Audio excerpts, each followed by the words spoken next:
السلام علیکم ناظرین کرام، نئی ویڈیو میں آپ کو خوش آمدید کہتے ہیں۔ جب سپریم کورٹ آف پاکستان کے 12 جولائی والے یعنی مخصوص نشستوں والے فیصلے پر عمل درآمد نہیں ہو رہا تھا، جب سپریم کورٹ بار بار وضاحتیں دے رہا تھا اور election commission P T I کو ان کی مخصوص نشستیں نہیں دے رہا تھا، تو سب کو پتہ تھا کہ چیف الیکشن کمشنر سکندر سلطان راجہ صرف قاضی کی محبت میں بار بار توہین عدالت کر رہے ہیں۔ قاضی کے جاتے ہی سکندر سلطان راجہ سزا سے نہیں بچ سکیں گے۔ سکندر سلطان راجہ کے خلاف آرٹیکل 6 کی کارروائی توہین عدالت کے حوالے سے اب تک کی سب سے اہم پیش رفت ہوئی ہے۔ جسٹس منصور علی شاہ کے عمرے سے ادائیگی سے وطن واپس آتے ہی بہت بڑا فیصلہ ہو چکا ہے۔ تفصیلات سے میں آپ کو آگاہ کر دیتا ہوں۔ دیکھیں، قاضی صاحب کے علاوہ اگر کوئی شخص سپریم کورٹ کے حکم پر عمل درآمد نہ کرنے کا ذمہ دار ہے تو وہ سکندر سلطان راجہ ہے۔ یحییٰ آفریدی نے جب اپنے عہدے کا حلف اٹھایا تھا اور سپریم کورٹ میں پہلا فل کورٹ اجلاس بلایا تھا، تو اس میں یحییٰ آفریدی کو تمام تر ججز نے موسٹلی ججز نے کہا تھا کہ اگر سپریم کورٹ آف پاکستان اپنا وقار بلند کرنا چاہتا ہے، کوئی عزت واپس لینا چاہتا ہے، سپریم کورٹ کے ججز اپنی عزت کروانا چاہتے ہیں، تو ماضی قریب میں جو سب سے بڑا فیصلہ سپریم کورٹ نے دیا، جس فیصلے پر پچھلے 5 ماہ سے عمل درآمد نہیں ہو سکا، اس فیصلے پر فوری طور پر نہ صرف عمل درآمد کروایا جائے بلکہ جو لوگ اس فیصلے پر عمل درآمد کی راہ میں رکاوٹ ہیں ان کے خلاف توہین عدالت کی کارروائی کی جائے۔ منصور علی شاہ، اطہر من اللہ، عائشہ ملک اور تمام تر ججز نے یحییٰ آفریدی کو یہی کہا کہ الیکشن کمیشن کو سپریم کورٹ کی جانب سے بار بار وضاحتیں دی گئیں مخصوص نشستوں والے کیس کے فیصلے پر عمل درآمد کے لیے، لیکن چیف الیکشن کمشنر اور الیکشن کمیشن کے ممبران نے سپریم کورٹ کا حکم نہیں مانا۔ اب چونکہ سپریم کورٹ میں کمان کی تبدیلی ہو چکی ہے، نیا چیف جسٹس آ چکا ہے، تو ریاستی اداروں کو یہ پیغام سپریم کورٹ سے ضرور جانا چاہیے کہ جو ادارہ سپریم کورٹ کا حکم نہیں مانے گا اس کے خلاف توہین عدالت ہوگی۔ اس توہین عدالت کی کارروائی کے حوالے سے پچھلے چند گھنٹوں میں کیا ہوا میں بتاتا ہوں، لیکن پہلے وہ سوال جو مجھ سے کئی لوگ پوچھتے ہیں کہ کیا یہ سکندر سلطان راجہ کے خلاف جو آرٹیکل 6 کی کارروائی ہے یا توہین عدالت کا معاملہ ہے یا سپریم کورٹ کا جو حکم نہیں مانا الیکشن کمیشن نے، یہ کیس آئینی عدالت میں جائے گا یا آئینی بینچ کے پاس جائے گا یا سپریم کورٹ کا ریگولر بینچ اس کیس کی سماعت کرے گا؟ کیونکہ سکندر سلطان راجہ نے پچھلے پیر کو،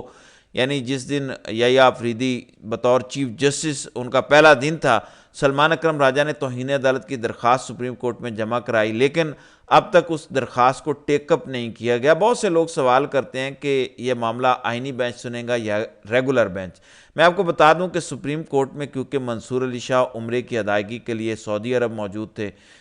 وطن میں نہیں تھے، پریکٹس اینڈ پروسیجر کمیٹی کا اجلاس نہیں ہو سکا۔ اس کا مطلب یہ ہے کہ یہ جو الیکشن کمیشن کے خلاف توہین عدالت ہے یا آرٹیکل 6 کی کارروائی شروع ہونی ہے، یہ معاملہ آئینی بینچ نہیں سنے گا، یہ سپریم کورٹ کے پریکٹس اینڈ پروسیجر کمیٹی میں جائے گا اور پھر توہین عدالت کی کارروائی سپریم کورٹ کا ریگولر بینچ سنے گا۔ اب پریکٹس اینڈ پروسیجر کمیٹی میں آپ سب کو پتہ ہے کہ کون کون سے ججز ہیں، یحییٰ آفریدی، منصور علی شاہ اور منیب اختر، یعنی وہاں تو 100% ایک تگڑا بینچ بنایا جائے گا اور سکندر سلطان راجہ کے خلاف توہین عدالت یا آرٹیکل 6 کی کارروائی ریگولر بینچ سنے گا، کیونکہ کئی لوگ یہ پوچھ رہے تھے کہ اگر آئینی بینچ اس معاملے کو ٹیک اپ کرے گا تو عین ممکن ہے کہ اس آئینی بینچ میں قاضی گروپ کے ججز موجود ہوں، جس میں امین الدین خان ہیں، نعیم اختر افغان ہیں، دیگر جمال خان مندوخیل ہیں، تو کیا وہ ججز سکندر سلطان راجہ کو ریسکیو نہیں کریں گے؟ کیا نظام دوبارہ اپنے اس سہولت کار کو بچائے گا یا نہیں بچائے گا؟ تو یہ معاملہ جب پریکٹس اینڈ پروسیجر کمیٹی میں جائے گا، جب منصور علی شاہ اس معاملے کو ٹیک اپ کریں گے، منیب اختر ٹیک اپ کریں گے، تو یہ ایک ایسے بینچ کو ریفر کیا جائے گا، کچھ ایسے ججز کو ریفر کیا جائے گا جن ججز کے حوالے سے ان پریکٹس اینڈ پروسیجر میں شامل ججز کو بھی علم ہوگا کہ یہ دباؤ میں نہیں آئیں گے، یہ ریاست کے سہولت کار نہیں ہیں، نظام کے سہولت کار نہیں ہیں، تو وہ آزادانہ طور پر فیصلے دے سکیں گے۔ چیف الیکشن کمشنر سکندر سلطان راجہ کے خلاف جو پچھلے ہفتے درخواست جمع کروائی سلمان اکرم راجہ نے توہین عدالت کی، صرف اس وجہ سے وہ درخواست ٹیک اپ نہیں ہو سکی کیونکہ منصور علی شاہ ملک میں نہیں تھے۔ جمعے کی شام منصور علی شاہ وطن واپس آئے عمرے کی ادائیگی کے بعد، اور کل 4 نومبر کو منصور علی شاہ کا سپریم کورٹ میں پہلا دن تھا، چھٹیوں کے بعد یحییٰ آفریدی کے چیف جسٹس بنانے کے بعد بھی ان کا پہلا دن تھا، کیونکہ جس دن یحییٰ آفریدی نے حلف اٹھایا اس سے ایک دن پہلے منصور علی شاہ عمرے کی ادائیگی کے لیے چلے گئے، وہ پچھلے جمعے کو گئے اور اس جمعے کو واپس آئے، تو عین ممکن ہے کہ کل 4 نومبر کو پہلا پریکٹس اینڈ پروسیجر کمیٹی کا اجلاس ہو اور اس میں یہ 3 بنیادی طور پر درخواستیں جو پچھلے ہفتے دی گئی ہیں انہیں ٹیک اپ کیا جائے۔ ان درخواستوں میں سب سے اہم معاملہ الیکشن کمیشن آف پاکستان کے خلاف توہین عدالت کا ہے، یعنی جو سلمان اکرم راجہ کی درخواست ہے، اور وہ جو پریکٹس اینڈ پروسیجر کمیٹی کا پہلا اجلاس ہوگا، کیونکہ کچھ لوگ یہ خبر دے رہے ہیں کہ شاید اس کمیٹی کا اجلاس جمعے کو ہونا تھا، وہ نہیں ہو سکا کیونکہ منصور علی شاہ لیٹ اسلام آباد میں لینڈ کیے اور اس وجہ سے اجلاس نہیں ہوا۔ اب اس کا روسٹر ابھی تک جاری نہیں ہو سکا، تو عین ممکن ہے کہ کل صبح تقریباً 12 بجے تک پریکٹس اینڈ پروسیجر کمیٹی کا اجلاس ہو اور اس میں سب سے پہلے الیکشن کمیشن کے خلاف توہین عدالت کی کارروائی کے حوالے سے بینچ بنے، کیونکہ سپریم کورٹ کے تمام ججز آلریڈی، میں کیوں اس بات پہ زور دے رہا ہوں کیونکہ جو پہلا فل کورٹ اجلاس ہوا تھا اس میں منصور علی شاہ جب ویڈیو لنک کے ذریعے سعودی عرب سے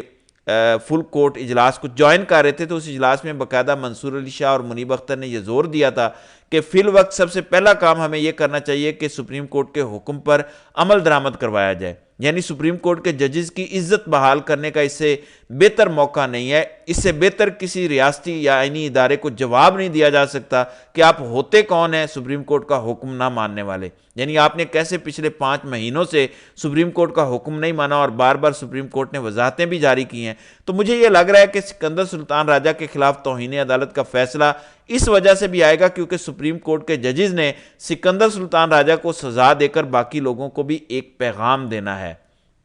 آپ سب جانتے ہیں کہ پارلیمنٹ کے اندر سے کس قسم کی تقریریں سپریم کورٹ کے حاضر سروس ججز کے خلاف کی گئیں۔ خواجہ آصف نے جو تقریر منصور علی شاہ اور اطہر من اللہ کے حوالے سے، ایون منیب اختر کے حوالے سے کی، اب میرا خیال ہے کہ سکندر سلطان راجہ پر جو تلوار گرے گی وہ تلوار اس وجہ سے بھی گرنا یا گرانے کا پلان ہے سپریم کورٹ کے ججز کا، کیونکہ چیف الیکشن کمشنر سکندر سلطان راجہ جو بار بار توہین عدالت کے مرتکب ہوئے ان کو سزا دے کر پارلیمان کو بھی جواب دیا جائے گا اور دیگر اداروں کو بھی جواب دیا جائے گا۔ تو یحییٰ آفریدی جو پہلے دن سے اپنے فیصلوں کے ذریعے مختلف مواقع پر یہ پیغام دے چکے ہیں کہ اب قاضی کی پالیسی نہیں چلے گی، قاضی کے تمام تر سہولت کاروں کو کارنر کیا جائے گا، اور منصور علی شاہ کے حوالے سے قاضی صاحب نے جو فیصلے دیے ان فیصلوں کو بھی ریورس وہ کرتے جا رہے ہیں۔ تو یحییٰ آفریدی کم از کم اپنے اس مقصد میں ہمیں کرسٹل کلیئر نظر آ رہے ہیں کہ وہ قاضی کے سہولت کاروں کو نہیں چھوڑیں گے یا قاضی کے قریبی لوگوں کو نہیں چھوڑیں گے، ورنہ امین الدین خان کو پریکٹس اینڈ پروسیجر کمیٹی میں شامل کیا جا سکتا تھا،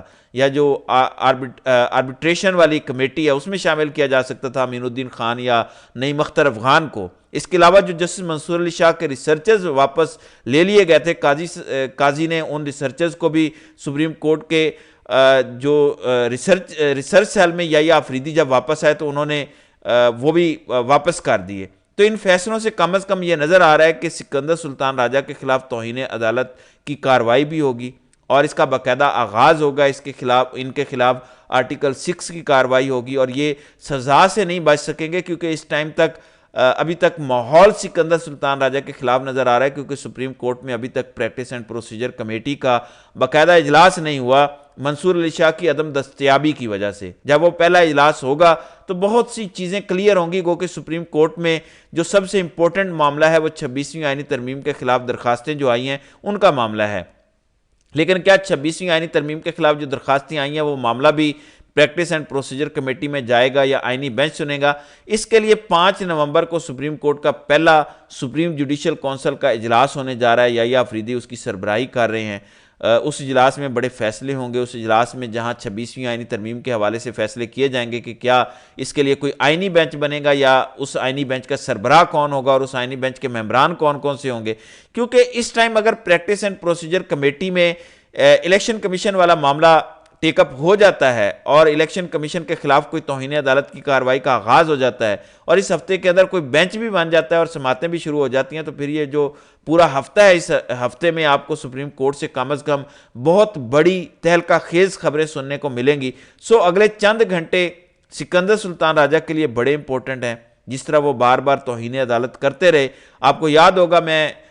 کئی ویلاگز میں بتا چکا ہوں کہ پورا نظام سکندر سلطان راجہ کو یہ کہہ رہا تھا کہ آپ کوئی رستہ ڈھونڈیں. رات گئے الیکشن کمیشن کے دفاتر میں میٹنگز ہوتی رہیں, باقاعدہ رستہ ڈھونڈنے کے لیے اجلاس بلائے جاتے رہے, بڑے قانونی برینز کے ساتھ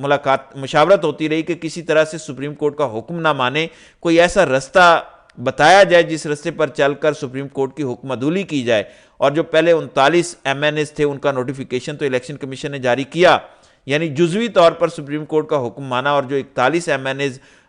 پی ٹی آئی کے تھے جو آزاد تھے جن کو پی ٹی آئی کا ڈکلیئر کرنا تھا, وہ نوٹیفیکیشن آج دن تک نہیں جاری ہوا. سپریم کورٹ نے 2 دفعہ وضاحت جاری کی اور اس میں لکھا کہ اگر الیکشن کمیشن کو ابھی بھی کوئی ابہام ہے تو منصور علی شاہ سے وہ پوچھ سکتے ہیں کیونکہ وہ آتھر جج ہیں. لیکن کیونکہ سکندر سلطان راجہ قاضی صاحب کی اندھی محبت میں گرفتار تھے, یا یوں کہہ لیں کہ نظام کا اتنا پریشر تھا کہ انہوں نے یہ فیصلہ نہیں ماننا تھا, تو اب وہ کم از کم کارروائی سے بچتے مجھے نظر نہیں آ رہے. بہرحال کل اس حوالے سے بڑی اہم تفصیل سامنے آئے گی جس پر اگلی ویڈیوز میں بات کریں گے. تو ناظرین اکرام, آپ کی اس ویڈیو کے حوالے سے کیا رائے ہے؟ آپ اپنی رائے کا اظہار کامنٹ سیکشن میں ضرور کیجیے گا.